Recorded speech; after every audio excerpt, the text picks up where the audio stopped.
नमस्कार साथियों, welcome to नाम नॉलेज हब। कैसे हैं आप लोग? आशा करते हैं अच्छे होंगे और आप सभी की तैयारी शानदार तरीके से चल रही होगी। तो बिहार दरोगा मेंस एग्ज़ाम, आज के इस वीडियो में हम लोग साथियों पॉलिटी के शानदार टॉपिक की चर्चा करने वाले हैं। इस वीडियो में हम लोग जितनी भी समितियां हैं उनसे संबंधित तथ्यों को देखेंगे। इसके अलावा संविधान की अनुसूची और साथियों वरीयता क्रम, यहाँ से साथियों हर बार क्वेश्चन पूछे जाते हैं और इस बार भी आपके एग्जाम में यहाँ से प्रश्न देखने को मिलेंगे। तो चलिए बिना किसी देरी के इस शानदार सेशन की शुरुआत करते हैं।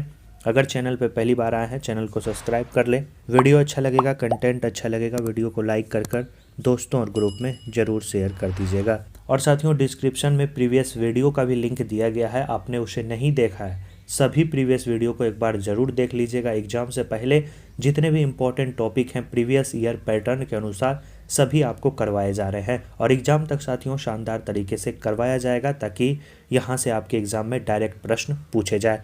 तो चलिए शुरू करते हैं इस शानदार सेशन की इस शानदार क्वेश्चन के साथ। प्रश्न पहला, गोईपुरिया समिति का संबंध किससे है? बताएं। बैंकिंग सेवा सुधार से है, केंद्र राज्य संबंध से है, बेरोजगारी से है या आय वितरण का आकलन से है? अच्छा क्वेश्चन है, उत्तर दें। इस प्रश्न का सही उत्तर हो जाएगा ऑप्शन ए, जिनका आ रहा है बैंकिंग सेवा सुधार, वो बिल्कुल सही है। 1990 में साथियों इस समिति का गठन हुआ था जिसका संबंध बैंकिंग सेवा सुधार से है। बात करें केंद्र राज्य संबंध से संबंधित समितियां के बारे में पूछा जाता है, याद रखना है सरकारिया आयोग। बेरोजगारी से संबंधित पूछा जाए तो याद रखना है बेरोजगारी अनुमान से संबंधित एक समिति है जिसे हम लोग दांतेवाला समिति के नाम से जानते हैं। आय वितरण का आकलन अगर पूछा जाए तो महान लोविस समिति, जिसका जो गठन है वो 1960 ईस्वी में हुआ था। तो इस प्रश्न का सही उत्तर हो जाएगा गोईपुरिया समिति का संबंध किससे है? बैंकिंग सेवा सुधार से है। प्रश्न अगला, राजा जे चेलैया समिति का संबंध किससे है? ऑप्शन है बैंकिंग सेवा सुधार, केंद्र राज्य संबंध, कर सुधार या आय वितरण का आकलन। अच्छा क्वेश्चन है और पूछा जाता है। तो राजा जे चेलैया समिति का जो संबंध है वो याद रखेंगे किससे है? कर सुधार से है। सही उत्तर क्या हो जाएगा? ऑप्शन सी हो जाएगा। इस समिति का जो गठन है वो 1991 में किया गया था। अगला क्वेश्चन, नरसिम्हन समिति का संबंध किससे है? बैंकिंग सेवा सुधार, केंद्र राज्य संबंध, कर सुधार या वित्तीय सुधार?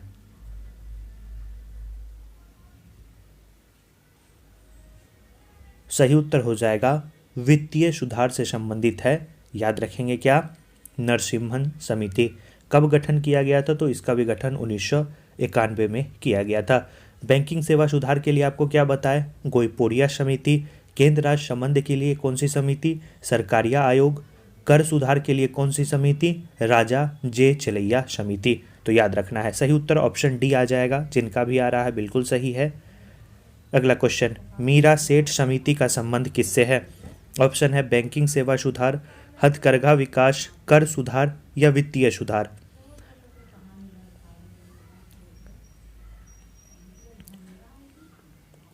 तो मीरा सेठ समिति का जो संबंध है वो है हथकरघा विकास से। 1997 ईस्वी में साथियों इस समिति का गठन किया गया था जिसका संबंध किससे है? हथकरघा विकास से। जिनका भी ऑप्शन बी आ रहा है बिल्कुल सही उत्तर है। आगे चलते हैं और अगला प्रश्न हम लोग देखते हैं। सुरेश तेंदुलकर समिति का संबंध किससे है? वीवीआई लगा लेंगे, इजी क्वेश्चन है और इसका सही उत्तर आपको बताना है ए, बी, सी या डी। तो सुरेश तेंदुलकर जो समिति है उसका संबंध गरीबी से है। 2005 में इसका गठन किया गया था जिसका संबंध किससे है? गरीबी से है। गरीबी जिनका भी आ रहा है बिल्कुल सही उत्तर है। अगला क्वेश्चन, दिनेश गोस्वामी समिति का संबंध किससे है? बताना इस प्रश्न का सही उत्तर क्या हो जाएगा? दिनेश गोस्वामी समिति। दिनेश गोस्वामी समिति का संबंध किससे है? चुनावी सुधार से है। याद रखना है सही उत्तर ऑप्शन ए, जिनका भी आ रहा है बिल्कुल सही है। अगला क्वेश्चन हम लोग देखेंगे। इनमें से किसका संबंध पंचायती राज व्यवस्था से है? बताना है अशोक मेहता समिति, बलवंत राय मेहता समिति, पी के थुंगन समिति या इनमें से सभी। तो इस प्रश्न का सही उत्तर हो जाएगा इनमें से सभी समिति का संबंध जो है वो किससे है, पंचायती राज व्यवस्था से है। इसके अलावा के संथानम समिति भी आपको याद रखना है, LM सिंघवी समिति याद रखना है। इन सभी का संबंध पंचायती राज समिति से है। अगर पूछा जाए पंचायती राज व्यवस्था से संबंधित कौन कौन सी समितियां हैं, तो बलवंत राय मेहता समिति त्रिस्तरीय पंचायती राज व्यवस्था, अशोक मेहता समिति 2 स्तरीय, PK थुंगन समिति याद रखना है, LM सिंघवी समिति याद रखना है और के संथानम समिति याद रखना है। तो इन सभी का संबंध पंचायती राज व्यवस्था से है। सही उत्तर ऑप्शन डी हो जाता। अगला क्वेश्चन साथियों अनुसूची से है, क्योंकि अनुसूची को भी आपको बोला गया था इस वीडियो में करवाया जाएगा।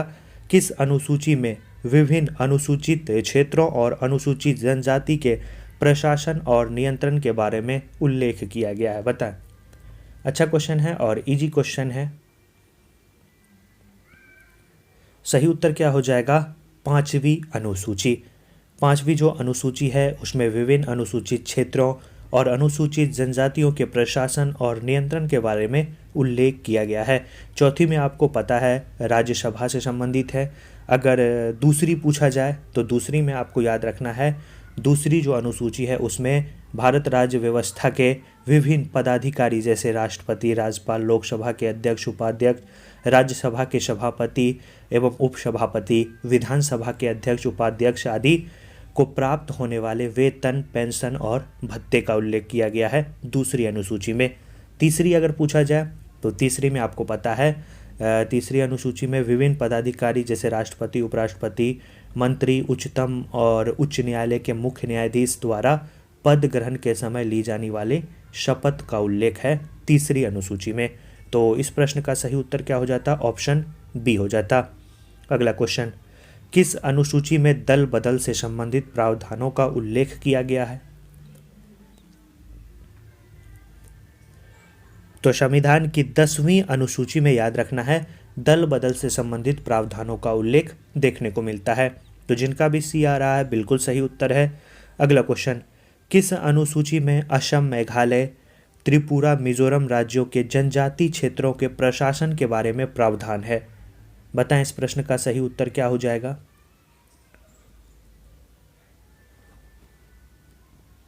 तो इस प्रश्न का सही उत्तर हो जाएगा छठी अनुसूची में।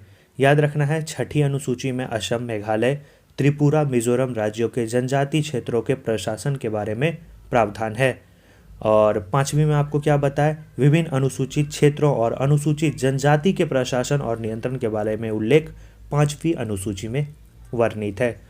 अगला क्वेश्चन, इनमें से कौन वरीयता क्रम में पहले आता है? बताना इस प्रश्न का सही उत्तर क्या हो जाएगा। इजी क्वेश्चन है और ऐसे प्रश्न आपके एग्जाम में देखने को मिलते हैं। तो इस प्रश्न का सही उत्तर हो जाएगा इन सभी में भारत का जो प्रधानमंत्री है वो सबसे पहले आता है। अगर ओवरऑल की बात करें तो सबसे पहले भारत के राष्ट्रपति आते हैं, उसके बाद भारत के उपराष्ट्रपति आते हैं, तीसरे नंबर पे भारत के प्रधानमंत्री आते हैं, चौथे नंबर पे राज्यों के राज्यपाल आते हैं, 5वें नंबर पे भारत के पूर्व राष्ट्रपति आते हैं और 5 के कौ में उप प्रधानमंत्री आते हैं, 6ठे नंबर पे भारत के मुख्य न्यायाधीश और लोकसभा के अध्यक्ष आते हैं, 7वें नंबर पे संघ के जितने भी कैबिनेट मंत्री हैं, राज्यसभा एवं लोकसभा में विपक्ष के नेता हैं, भारत के योजना आयोग के उपाध्यक्ष हैं, राज्यों के मुख्यमंत्री हैं, ये 7वें नंबर पे आते हैं। और 7 के कौ में आपको पता है भारत रत्न अलंकार के प्राप्तकर्ता यानी भारत रत्न विजेता वो 7 के कौ में आते हैं। एक ऐसा पुरस्कार है जिसे वरीयता क्रम में जगह मिला है। आगे बढ़ते हैं। तो इस प्रश्न का सही उत्तर ऑप्शन ए हो जाता। इनमें से कौन वरीयता क्रम में पहले आता है बताना है। लोकसभा अध्यक्ष या भारत के मुख्य न्यायाधीश या भारत रत्न अलंकार विजेता या भारत के मुख्यमंत्री। थोड़ा सा साथियों इसमें ऑप्शन का एरर है। लोकसभा अध्यक्ष और भारत के जो मुख्य न्यायाधीश है इन दोनों को एक ही क्रम में रखा गया है, ये 6ठे नंबर पे आते हैं।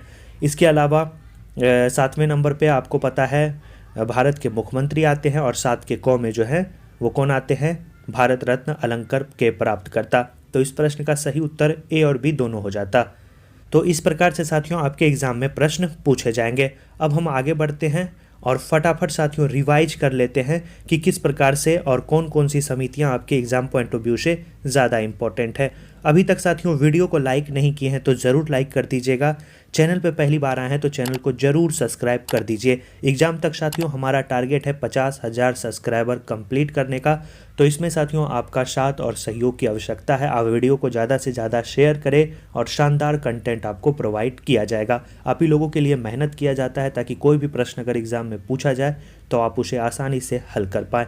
इसमें साथियों आपको कोई खर्च भी नहीं लगता है। नीचे सब्सक्राइब के बटन को सिर्फ एक बार क्लिक करना होता है, बस आपका काम खत्म और हमारा काम है बेहतर से बेहतर आपको कंटेंट देना। शुरू करते हैं और देखते हैं हम लोग जितनी भी प्रमुख समितियां हैं। सबसे पहले महान लोविश समिति पूछा जाए, आय वितरण का आकलन से संबंधित है। गठन वर्ष ज़्यादा इंपॉर्टेंट नहीं है।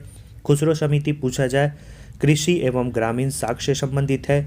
दांतेवाला समिति पूछा जाए, बेरोजगारी अनुमान से है। सरकारिया आयोग आपको पता है केंद्र राज्य संबंध से है। गोईपोरिया समिति पूछा जाए, बैंकिंग सेवा सुधार से है। नरसिम्हन समिति पूछा जाए, वित्तीय सुधार से है।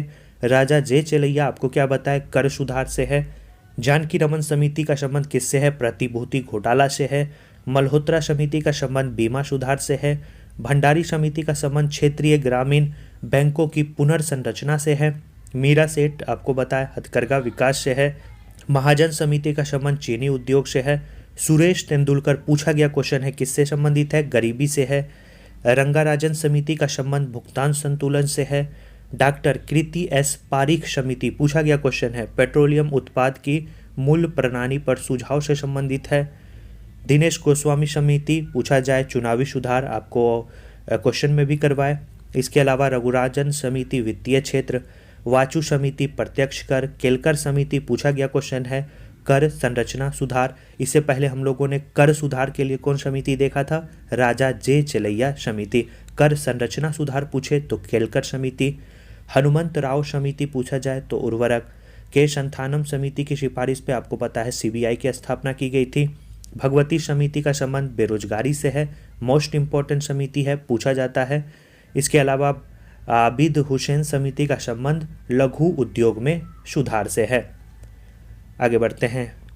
शिवरमन समिति, इसकी सिफारिश पर नाबार्ड की स्थापना की गई थी। स्वामीनाथन समिति जनसंख्या नीति से संबंधित है। सुंदरराजन समिति खनिज तेल में सुधार से संबंधित है। और पंचायती राज की जितनी भी समितियां हैं जैसे बलवंत राय मेहता समिति है, अशोक मेहता समिति है, पी के थुंगन समिति है, LM सिंघवी समिति है और के संथानम समिति है। ये सभी समिति का संबंध किससे है, पंचायती राज व्यवस्था से है। तो ये साथियों प्रमुख समितियां हैं जिससे एग्जाम में प्रश्न पूछे जाते हैं। और इस वीडियो का PDF साथियों आपको पता है अगर आपने नहीं लिया है तो ज़रूर ले लीजिएगा। प्री के समय साथियों PDF दिया गया था, वो मेंस में भी आपका काम करेगा। अगर आपने साथियों प्री में नहीं लिया है तो मेंस में उस PDF को ज़रूर ले लीजिएगा। मोस्ट इम्पॉर्टेंट PDF है जहां से एग्जाम में प्रश्न डायरेक्ट पूछे जाएंगे। इन सभी तथ्यों को उसमें शामिल किया गया है, तो ज़रूर ले लीजिएगा। डिस्प्ले पे शो हो रहा होगा। मात्र 61 रुपये में आप शानदार PDF को ले सकते हैं। चलिए अब हम लोग जितनी भी संविधान की अनुसूची है, जैसा कि पता है वर्तमान में 12 अनुसूचियां हैं, चलिए रिवाइज कर लेते हैं। प्रथम अनुसूची में भारतीय संघ के घटक राज्यों एवं संघ शासित जो है क्षेत्र उसका उल्लेख है। दूसरी अनुसूची में जितने भी पदाधिकारी हैं उसको प्राप्त होने वाले वेतन, पेंशन और भत्ते का उल्लेख है। तीसरी अनुसूची में शपथ, जो जितने भी पदाधिकारी हैं उनके शपथ का उल्लेख है।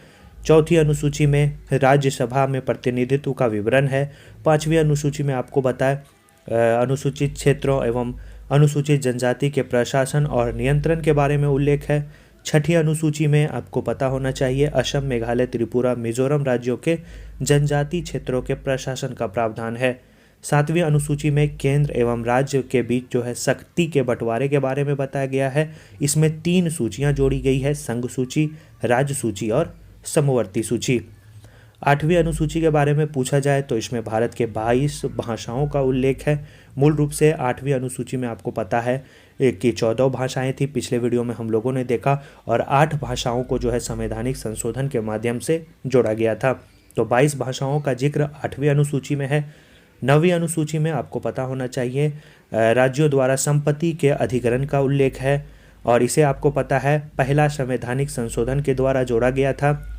इसके बाद 10वीं अनुसूची में जैसा कि बताया आपको दल बदल से संबंधित प्रावधानों का उल्लेख है। और 10वीं अनुसूची संविधान में 52वें संवैधानिक संशोधन 1985 में जोड़ा गया था। आपको पिछले वीडियो में संवैधानिक संशोधन का जिक्र किए थे। नीचे साथियों डिस्क्रिप्शन में प्लेलिस्ट है, जरूर देख लीजिएगा। 11वीं अनुसूची, इसमें पंचायती राज संस्थानों के कार्य करने के विषय का उल्लेख है।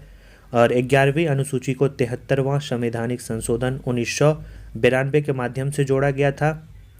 इसके बाद अगर 12वीं अनुसूची पूछा जाए तो 12वीं अनुसूची में आपको याद रखना है, इसमें जो है स्थानीय स्वशासन संस्थाओं के कार्य करने के विषय का उल्लेख दिया गया है। तो ये संविधान की 12वीं अनुसूची है जिससे प्रश्न पूछे जाते हैं, जैसे पिछली बार 4थी अनुसूची से क्वेश्चन पूछा गया था। आगे बढ़ते हैं। इजी है साथियों, लेकिन रिवाइज करना मस्ट है। वरीयता क्रम को देख लेते हैं एक बार। वरीयता क्रम में जैसा कि आपको बताया, पहले नंबर पे भारत के राष्ट्रपति आते हैं, दूसरे में भारत के उपराष्ट्रपति, तीसरे नंबर पे भारत के प्रधानमंत्री आते हैं, चौथे नंबर पे राज्यों के राज्यपाल आते हैं अपने अपने राज्यों में। इसके बाद 5वें नंबर पे भारत के पूर्व राष्ट्रपति आते हैं, 5 के क में उप प्रधानमंत्री आते हैं और सबसे अंतिम उप प्रधानमंत्री कौन थे? लाल कृष्ण आडवाणी थे, जिसे हाल ही में आपको पता है भारत रत्न देने की घोषणा की गई है। आगे बढ़ते हैं।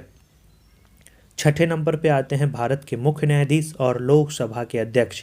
क्वेश्चन भी आपको बताए, दोनों का क्रम एक ही है, याद रखना है, भारत के मुख्य न्यायाधीश और लोकसभा के अध्यक्ष।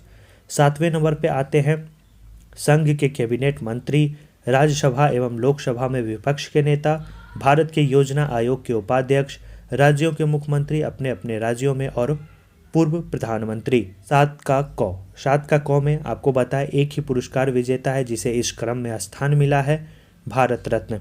इसके बाद 8वें नंबर पे भारत के लिए मान्यता प्राप्त राष्ट्रमंडल के राजदूत, असाधारण और पूर्णाधिकारी और उच्चायोग, राज्यों के राज्यपाल अपने राज्य के बाहर। याद रखना है, राज्यों के राज्यपाल जब अपने राज्यों से बाहर जाएंगे तो वहाँ पे उनका जो क्रम होगा वो 8वां हो जाएगा। अगर वो अपने राज्यों में ही रहेंगे तो आपको बताए उनका क्रम जो है कौन सा होगा?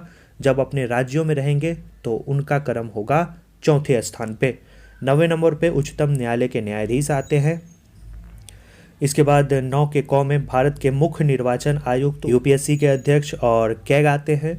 10वें नंबर पे राज्यसभा के उप सभापति आते हैं, लोकसभा के उपाध्यक्ष, योजना आयोग के सदस्य, राज्यों के उप मुख्यमंत्री, संघ के राज्य मंत्री और रक्षा मंत्रालय में रक्षा मामले के लिए कोई अन्य मंत्री। 11वें नंबर पे भारत के महान्यायवादी और कैबिनेट सचिव आते हैं। तो वरीयता क्रम का ये क्रम जरूर याद कर लीजिएगा, हर एग्जाम में पूछे जाते हैं तो यहाँ से प्रश्न देखने को मिल सकते हैं। आशा करते हैं अब प्रश्न पूछा जाएगा तो उसका उत्तर आप आसानी से दे पाएंगे। शपथ और त्यागपत्र भी पूछा जाता है, जैसे राष्ट्रपति को शपथ कौन दिलाता है? भारत का मुख्य न्यायाधीश। त्यागपत्र उपराष्ट्रपति को देते हैं, उपराष्ट्रपति को शपथ जो है वो राष्ट्रपति दिलाता है और राष्ट्रपति के पास जो है त्यागपत्र भी देते हैं।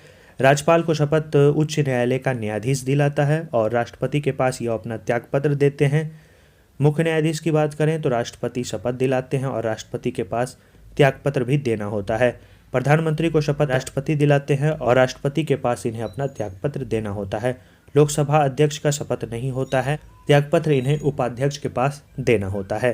तो ये शपथ और त्यागपत्र हुआ। इस वीडियो में साथियों हम लोगों ने जितनी भी महत्वपूर्ण समितियां थी उसे देखा, उसके अलावा हम लोगों ने अनुसूची को रिवाइज किया और वरीयता क्रम को रिवाइज किया विथ एमसीक्यू के साथ। आशा करते हैं इस वीडियो से काफ़ी चीज़ें आपको सीखने को मिली होगी और आने वाले परीक्षा में अगर यहाँ से प्रश्न पूछे जाएंगे तो आप उसका आसानी से उत्तर दे पाएंगे। वीडियो अच्छा लगा, वीडियो को लाइक ज़रूर कर दीजिएगा और इस एफर्ट के लिए चैनल को साथियों सब्सक्राइब ज़रूर कर दीजिएगा। तो जितने भी इंपॉर्टेंट टॉपिक हैं सभी आपको करवाए जाएंगे, आपको परेशान नहीं होना है, सिर्फ और सिर्फ आपको चैनल को सब्सक्राइब करना है और दोस्तों और ग्रुप में शेयर करना है।